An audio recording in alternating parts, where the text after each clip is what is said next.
This was an idea that came to me during comprehensive school because I was walking home and I saw a car drive past us that looked similar to my brother's car. Then I thought, what would I have done if that was my brother's car?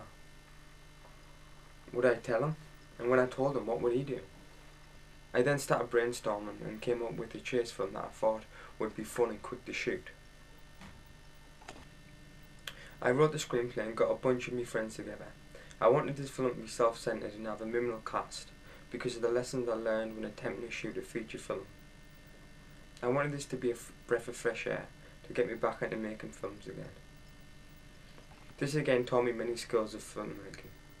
For example, the scenes where the protagonist is driving is elusive because the actor was only 15 and wasn't at the age to drive.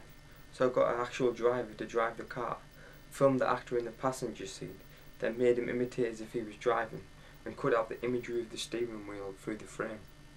Then I reversed, flip rotated, I reversed the imagery later on in post-production. This creates the impression that he's really driving. Another method I used was learning that less is more. When showing the death scene in the bungalow, I used the door to block the actual carnage out in the shooting. So I just focused on the reaction, which seemed twice as effective.